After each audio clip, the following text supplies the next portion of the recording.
I inherited $50 million from my grandmother, and it destroyed my family forever. My parents, who abandoned me as a baby, showed up at the funeral like vultures.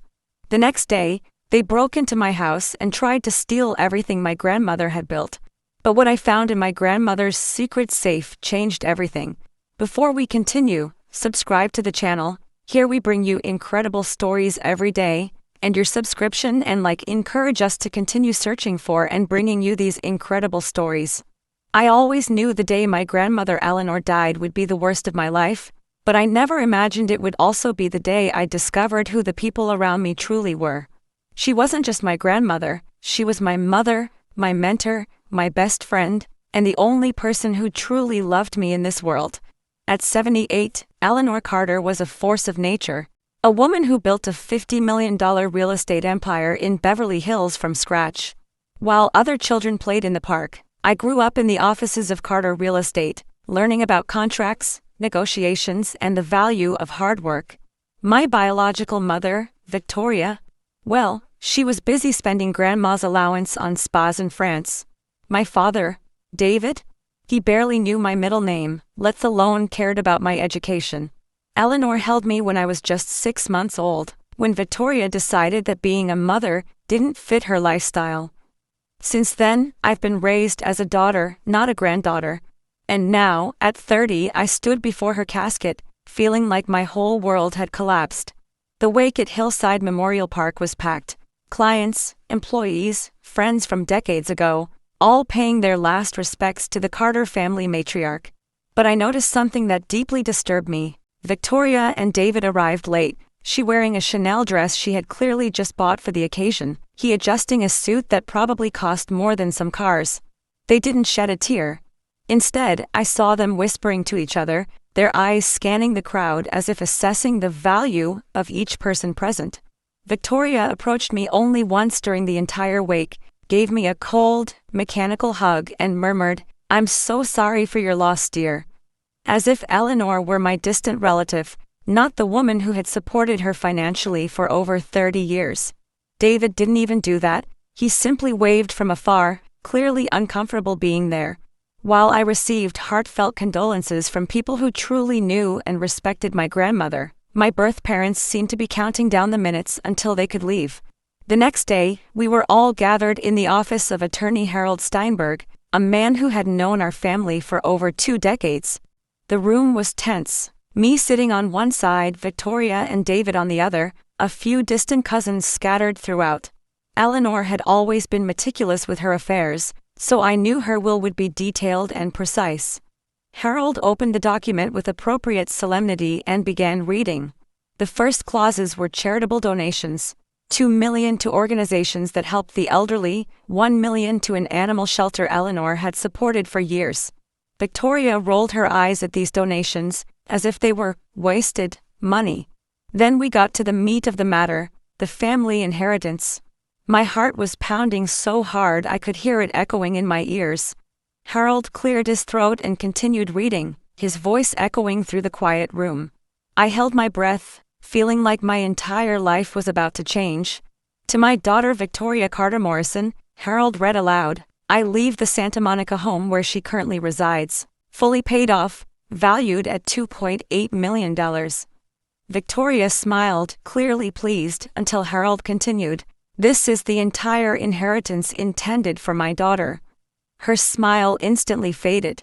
David frowned, leaning forward in his chair. Then came my part. To my granddaughter Madison Carter, who has been my true daughter and successor, I leave all the remainder of my estate. My heart sank.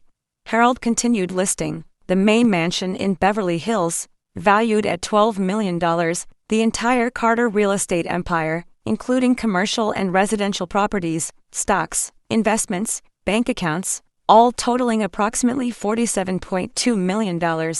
The room was completely silent for several seconds. I was in shock, not by the amount, but by the weight of responsibility Eleanor had placed on my shoulders. She truly believed in me to carry on her legacy. Victoria was the first to break the silence, her voice rising an octave. "That's impossible. There must be some mistake." She stood up abruptly, pointing at the will as if it were a forged document. My mother wasn't in her right mind in recent years. Madison clearly took advantage of the situation. David joined the chorus of indignation. Eleanor has always been easily influenced by those close to her. It's obvious Madison manipulated an elderly and vulnerable woman. I felt my anger rising, but Harold held up his hand, cutting off the protests. Mrs. Morrison, I can assure you that Eleanor was in perfect mental health when she drafted this will. She even underwent specific medical evaluations to prove her capacity. This document is absolutely valid and legal. Victoria began pacing back and forth, her hands shaking with anger. This will not stand. 30 years of dedication as a daughter, and she leaves it all to a manipulative granddaughter. The irony of the word, dedication, coming out of his mouth almost made me laugh, if it weren't so painful. Dedication? I finally found my voice, slowly standing up. Victoria, when was the last time you visited Grandma without asking for money? When was the last time you cared about her health, her business, anything other than your monthly allowance? My voice was shaking with suppressed emotion. I've spent the last 15 years working alongside her, learning every aspect of the business, caring for her when she was sick. Where were you when she had pneumonia last year? Oh, that's right, you were on a Mediterranean cruise. David tried to interrupt me. Madison, you don't understand the complexities of family relationships. I cut him off immediately. Family relationships? David, you don't even remember my birthday. You two abandoned me when I was 6 months old and only showed up when you needed money. Victoria slammed her fist on the table. I'm the legitimate child. I have rights. Let's contest this will and prove my mother wasn't fit to make decisions. Harold tried to calm things down, but the damage was already done. I left Harold's office with my head spinning, trying to process everything that had happened. Eleanor had left specific instructions that I would have immediate access to the mansion and key business accounts, so technically I was already in control. But as I drove back to my childhood home, our Beverly Hills home, I could see Victoria and David's car right behind me. They were following me. When we arrived at the property, they got out of the car before I could even turn off the engine. Madison, we need to talk about this situation as a family, Victoria said, her voice now artificially sweetened. Perhaps we can find an amicable solution to redistribute the inheritance more fairly. David nodded in agreement. After all, this house is too big for just one person. How about we share the space while we sort out the legalities? I looked at them in disbelief. They wanted to move into the main mansion immediately, before I even had time to process my grandmother's death. Absolutely not, I replied firmly. But when I walked into the house that night, I discovered they weren't asking, they were telling me. Their bags were already in the entryway. I woke the next day to the sound of loud voices coming from the kitchen. My kitchen. Victoria was ordering Maria, our housekeeper of 15 years, about how she wanted her breakfast prepared. David was sitting at the dining table as if he owned the place, reading the Wall Street Journal and commenting on the adjustments that needed to be made to the property management.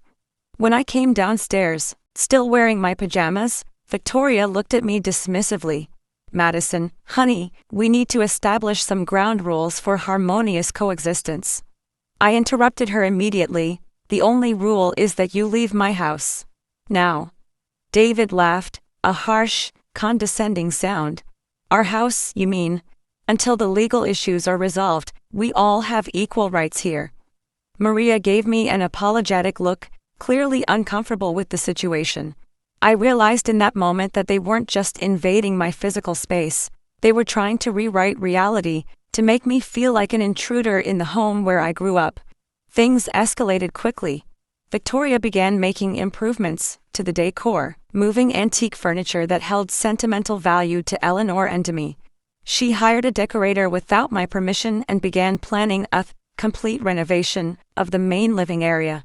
David set up shop in Eleanor's office, my office now, and began sifting through important business documents. When I protested, he said, "I'm just trying to understand how the business works. After all, if Victoria inherits part of the company after we contest the will, I'll need to be prepared to help." His audacity left me speechless. They were acting as if the court decision had already been made in their favor. Maria approached me privately, visibly distressed. "Miss Madison, they're laying off some maintenance staff, saying the house is overextended. What do I do?" I felt my stomach tighten. They were systematically dismantling everything Eleanor had built, and I felt powerless to stop them. The following Monday, I decided to go to the Carter real estate office to try to maintain some semblance of business normalcy. After all, I'd worked there for 8 years and knew every operation, every client, every employee.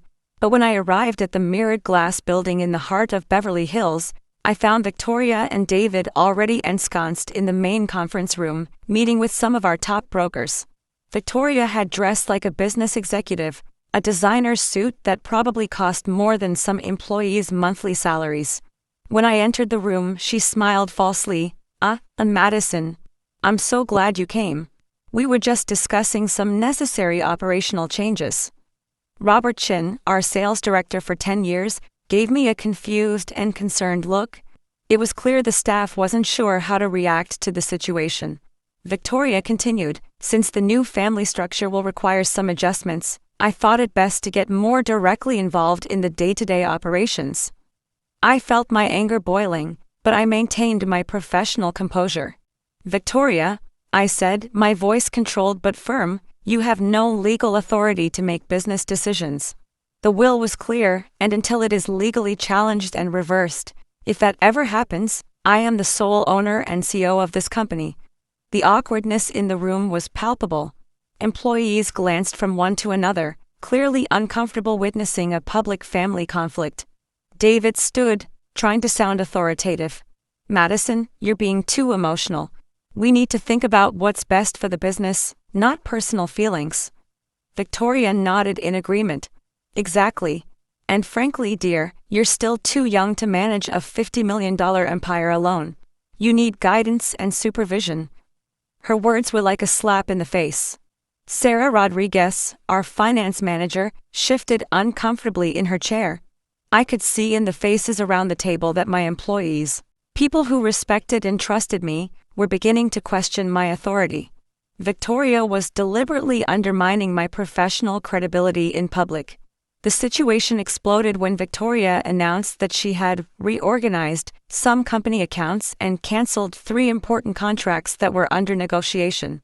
"These were too risky deals," she explained casually, as if she had no knowledge of the luxury real estate market. "I prefer a more conservative approach."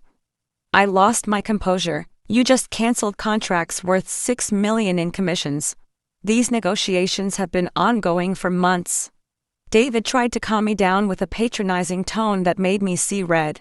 "Madison, you need to trust that we have enough life experience to make prudent decisions."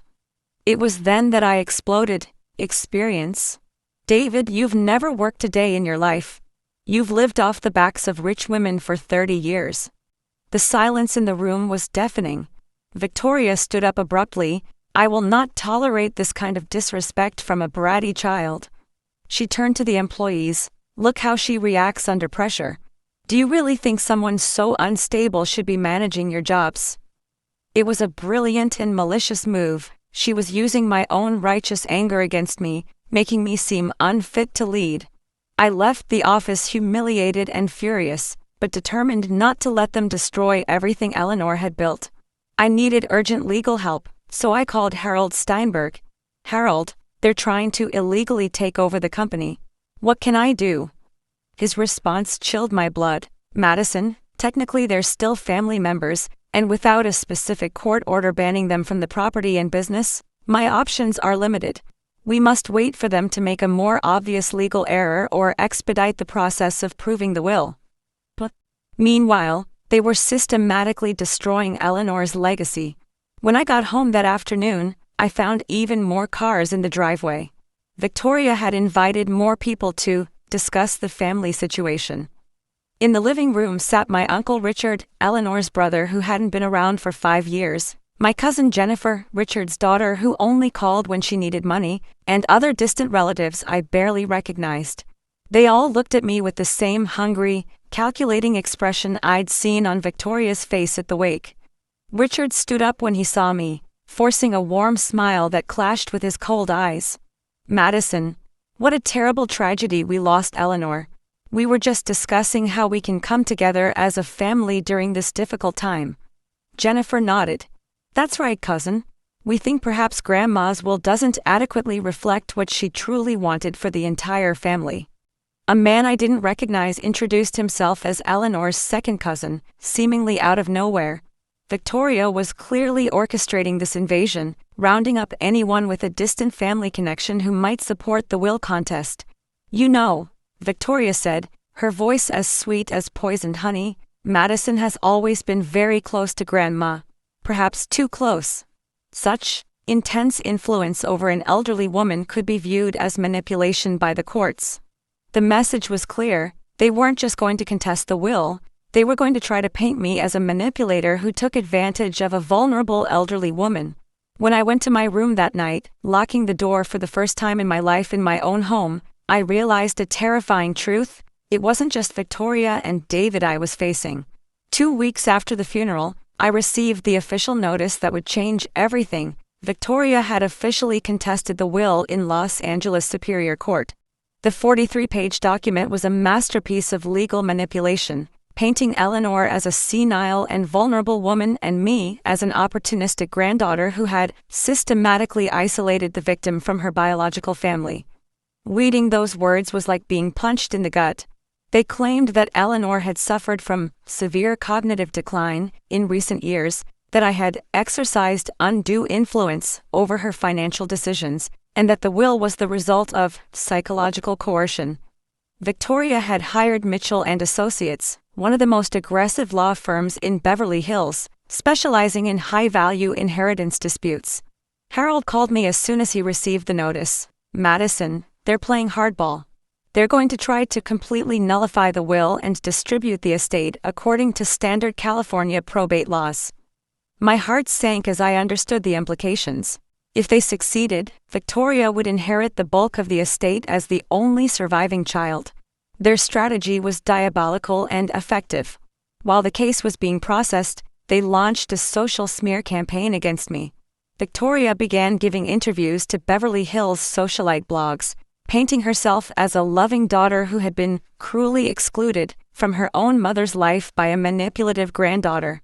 "Madison was always jealous of our relationship," she said in one particularly venomous interview.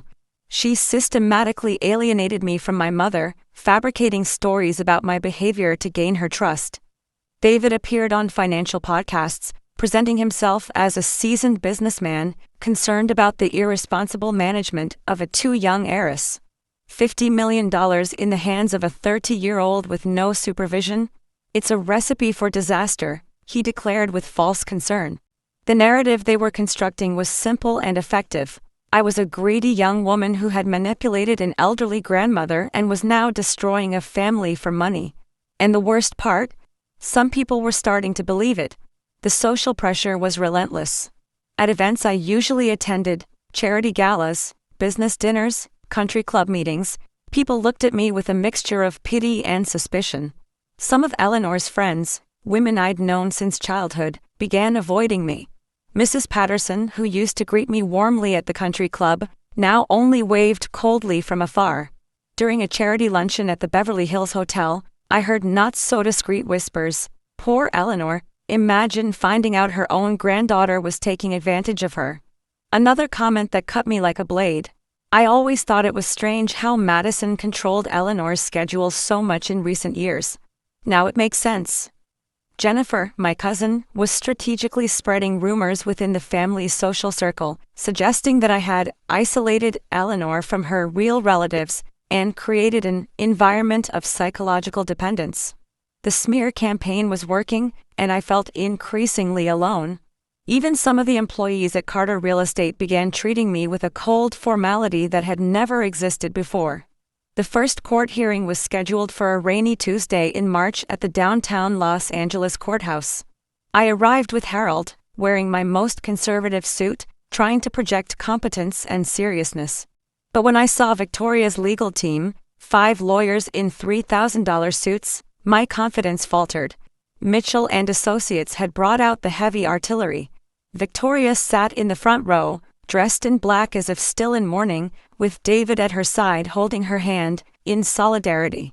Behind them was a full row of relatives who suddenly cared deeply about Eleanor's well-being. Judge Harrison was a 60-year-old man with a reputation for fairness but sternness. As the session began, Victoria's lead attorney, James Mitchell, painted a devastating picture: Eleanor as a lonely and confused woman, me as a calculating manipulator, and the family as victims of an elaborate elder abuse scheme. "Your Honor," Mitchell said dramatically, "this is a tragic story of how isolation and psychological manipulation can corrupt even the most sacred family bonds." What followed was one of the most humiliating experiences of my life. Mitchell presented carefully selected evidence: medical records showing that Eleanor had been hospitalized 3 times in the past 2 years, omitting that I was by her side on each occasion; financial records showing large transfers to my personal account, omitting that they were legitimate payments for my work at the company; and statements from some employees claiming that I controlled Eleanor's access to visitors. Victoria was called as a witness and gave an Oscar-worthy performance. With tears in her eyes, she recounted how she had tried to keep in touch with her mother, but I always made excuses to prevent her. Madison would tell me my mother was tired or busy or not feeling well enough to have visitors, she sobbed. Now I understand that she was systematically pushing me away to gain complete control over my vulnerable mother. David corroborated the story, adding details about how I allegedly monitored all of Eleanor's phone calls and filtered her social interactions. It was a compelling narrative, well-constructed, and delivered with genuine tears. If I didn't know the truth, I might even believe it. When it was my turn to testify, I felt like I was in an Inquisition court.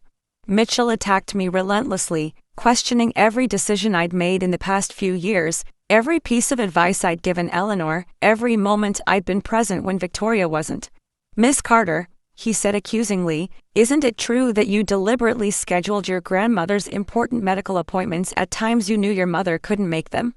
I tried to explain that Eleanor preferred morning appointments because she felt more energetic, but he interrupted. "Isn't it true that you had full access to Mrs. Eleanor Carter's bank accounts since she was 25?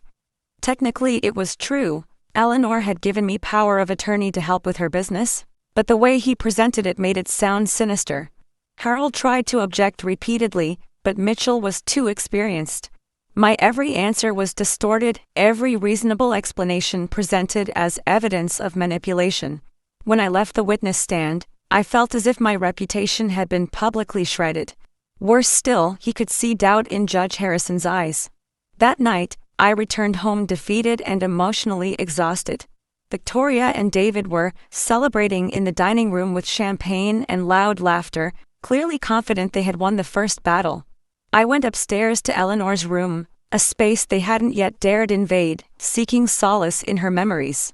It was then that I noticed something strange. Eleanor's antique desk, where she used to write letters and keep her personal correspondence, had a small, secret drawer I'd known since I was a child. Eleanor had once shown me how to open it when I was 12, joking that it was where she kept her most precious treasures. On impulse, I pressed the hidden mechanism. The drawer opened, revealing a small gold key and a note in Eleanor's handwriting. "To Madison, when you need the truth, look in the office safe. Code, your birth date plus my birth date. Love you forever, Grandma." My heart raced. Eleanor had left something for me, something Victoria and David hadn't known existed. With shaking hands, I grabbed the key and slipped quietly down to the office, avoiding the party in the dining room. The secret safe behind Eleanor's portrait in the office opened with a soft click that seemed to echo like thunder in the stillness of the night. Inside, I found much more than I expected: meticulously organized folders, a digital recorder, date-labeled flash drives, and a letter sealed with my name. My grandmother, the woman I thought I knew completely, had been far more strategic than I ever imagined. The letter explained everything. "My dear Madison, if you are reading this, it means Victoria attempted to contest my will, just as I predicted.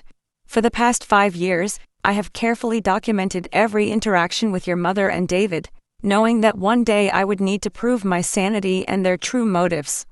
My hands shook as I read. Eleanor had anticipated Victoria's every move and had prepared to protect my future. In the folders, you will find evidence that leaves no doubt about their character. Use it wisely, my granddaughter. The truth is your most powerful weapon. I felt tears streaming down my face. Even in death, Eleanor was watching over me. The first folder contained financial records that made me feel sick. For 28 years, Eleanor had meticulously documented every cent given to Victoria: $2.8 million in monthly allowances, $1.2 million in credit card payments, $800,000 in various emergencies, $600,000 in world travel, and $400,000 in investments in David's doomed businesses. The total came to almost $6 million in pure financial support without any strings attached. Even more shocking were Eleanor's handwritten notes documenting the requests. Victoria called in tears, saying David lost his job, his third this year, and they need $50,000 to get back on his feet. Another entry: David showed up drunk, demanding money for a game-changing investment in cryptocurrency. Victoria supported it, saying I owed them that. The evidence showed a clear pattern of emotional blackmail and financial exploitation. Eleanor had been an endless source of money for two parasites for nearly 3 decades, and she had documented every humiliation, every manipulation, every moment she was treated like an ATM. But the real treasure lay in the flash drives.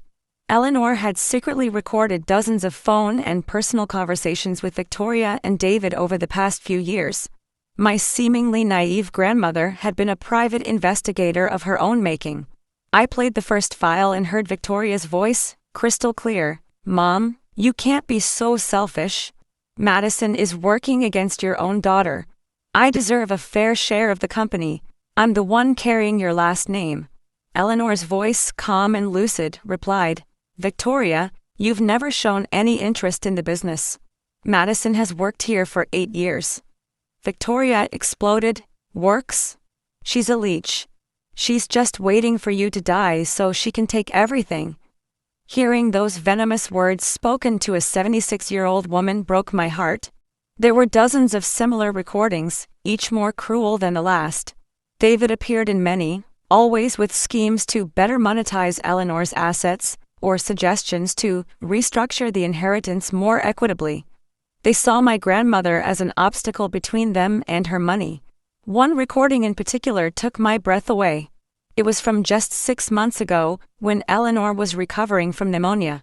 Victoria had arrived at the hospital and, thinking Eleanor was asleep, spoke to David on the phone. "She's worse off than we thought. Maybe it's time to talk to that lawyer about the mental capacity issue. If we can prove she's no longer competent, we can take over guardianship and reverse this nonsense about leaving everything to Madison." David replied, "Are you sure you can convince a doctor she's senile?" Victoria laughed coldly. "Honey, she's 78. Half the doctors already assume anyone that age is starting to lose their mind. You just have to find the right doctor and present the symptoms appropriately." They were literally planning to declare Eleanor mentally incompetent to steal her autonomy and her inheritance. The level of betrayal was so profound I felt like vomiting. This wasn't just greed. It was systematic abuse of an elderly woman who had spent decades supporting these parasites. I spent the entire night reviewing the evidence, and by sunrise, I had a full arsenal of legal ammunition. Harold nearly fainted when I showed him the recordings in his office the next morning. "Madison, this is pure dynamite. They're not just losing their will challenge, they could face criminal charges for elder abuse." We scheduled an emergency meeting with the district attorney, who was equally shocked by the evidence. "This is one of the clearest cases of elder financial and psychological abuse I've ever seen," he declared. "We'll open a criminal investigation immediately." Harold was beaming. "With this evidence, we not only confirm the original will but can sue Victoria and David for punitive damages and restitution of the ill-gotten gains." The continuation hearing was scheduled for the following week, and this time I was prepared. Victoria and David had no idea what was in store for them. They had overestimated their intelligence and completely underestimated Eleanor's. My grandmother had played chess while they played checkers. At the hearing, the transformation was dramatic. Mitchell and associates arrived confidently, clearly hoping to continue their massacre of my reputation. Victoria was dressed even more conservatively, projecting the image of a concerned daughter fighting for justice. But when Harold stood to present our evidence, the atmosphere in the room changed completely. "Your Honor, I would like to present evidence that not only confirms Mrs. Eleanor Carter's perfect sanity but also reveals the true motivations behind this challenge." He began by playing the most devastating recording, Victoria calling Eleanor a senile old woman and plotting how to manipulate doctors into declaring her incompetent. The silence in the room was absolute. Victoria paled, her eyes widening in panic. David looked like he'd seen a ghost. Mitchell tried to object, but Judge Harrison silenced him with a gesture. When the recording ended, he asked coolly, "Is there more evidence of this kind?" Harold smiled. "Your Honor, we have dozens of hours of similar recordings, as well as detailed financial documentation spanning the past 28 years. It was at that moment that I saw a real panic in Victoria's eyes. What followed was one of the most satisfying trials I've ever witnessed. Harold systematically presented every piece of evidence: the cruel recordings, the records of financial exploitation, the plans to declare Eleanor incompetent, and even emails between Victoria and David discussing how to speed up the inheritance process. Victoria's lawyer desperately tried to argue that the recordings were illegal, but in California, Eleanor had a legal right to record conversations in her own home. When Victoria was called back to the witness stand, she was visibly devastated. Mitchell tried to do damage control, but how do you explain recordings of your own voice calling your elderly mother an obstacle and plotting to steal her mental autonomy? Victoria tried one last desperate tactic, claiming the recordings were maliciously edited and that Eleanor was paranoid and secretly recording people due to dementia. But Harold had brought in an audio forensic expert who confirmed the authenticity of each file. Judge Harrison listened in growing silence, his expression hardening with each new revelation. When Victoria finally stepped down from the witness stand, her tears were now those of genuine despair, not theatrical performance. Judge Harrison's verdict was a masterpiece of judicial justice. After 3 hours of deliberation, he returned to the courtroom with an expression that left no doubt about his conclusions. "This court," he began, his voice echoing through the quiet room, "rarely witnesses such clear and devastating evidence of systematic exploitation of an elderly person." Victoria sat with her shoulders hunched, already knowing what was coming. Based on the evidence presented, specifically, the certified recordings that demonstrate a deliberate plan to falsely declare Mrs. Eleanor Carter mentally incompetent, this court not only confirms the full validity of the original will but also determines that the challenge was made in bad faith. David had left the courtroom 20 minutes earlier, unable to face the public humiliation. The judge continued, "Furthermore, this court is referring this case to the district attorney's office for criminal investigation for financial exploitation of an elderly person, attempted fraud, and conspiracy." Victoria finally broke down, sobbing openly as Mitchell tried to comfort her quietly. The room was packed with reporters. The story had been leaked to the press, and "Heiress Exposes Manipulative Parenting Scheme" was already being prepared for the evening news. The immediate consequences were swift and devastating for Victoria and David. The judge issued an immediate eviction order, giving them 48 hours to vacate the main mansion. All bank accounts Eleanor had maintained to support them were frozen pending a criminal investigation. Victoria lost access to the credit card she had used for decades, and David discovered that his investments were actually direct transfers of Eleanor's funds. Technically, embezzlement.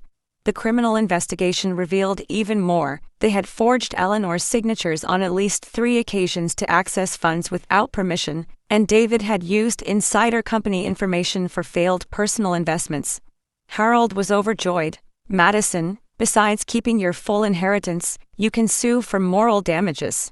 I estimate about $2 million in restitution for the damage done to your and the company's reputation." But I was less interested in additional money and more focused on rebuilding everything they had tried to destroy.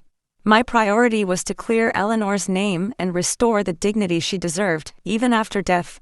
Regaining control of Carter real estate was surprisingly straightforward. Employees were relieved to see the situation resolved and eager to get back to business as usual. Robert Chin approached me on his first day back. "Madison, we all knew something was wrong. Victoria didn't even understand the basics of our contracts." Sarah Rodriguez confirmed. "She tried to cancel deals that represented our largest commission of the year. She clearly didn't understand the market at all." It was comforting to know that my team had maintained faith in me, even during the darkest moments. We were able to recover 2 of the 3 contracts Victoria canceled, and our reputation in the market remained intact. In fact, the publicity, though initially negative, eventually generated interest from new clients who admired my determination to fight for the truth. Within a month, Carter Real Estate was operating better than before Eleanor's death. It was as if the company had been freed of a toxic energy we hadn't realized was present. The cleansing of the mansion was both physical and emotional. I removed all of Victoria's improvements: the expensive decorator, the soulless new furniture, the pretentious paintings she had bought to modernize the place.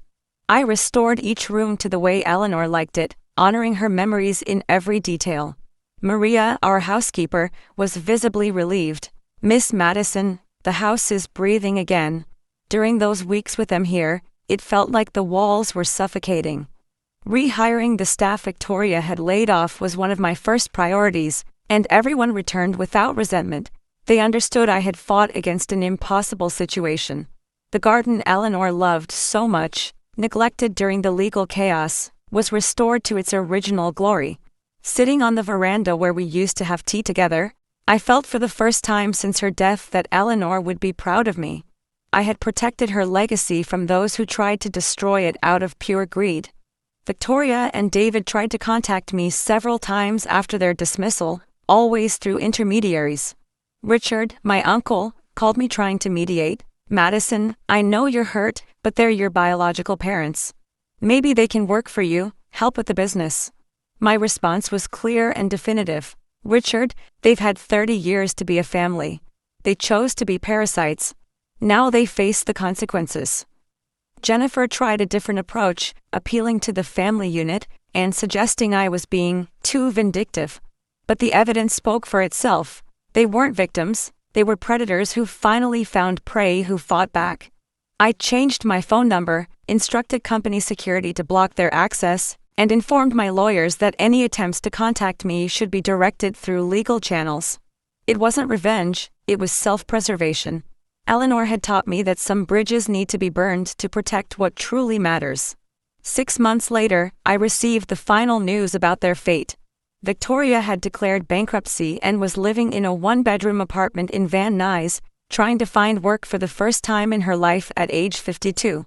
David had fled to Nevada to avoid criminal prosecution, but was extradited and faced federal fraud charges. They had lost their Santa Monica home. It turned out they had secretly mortgaged it using Eleanor's forged documents as collateral.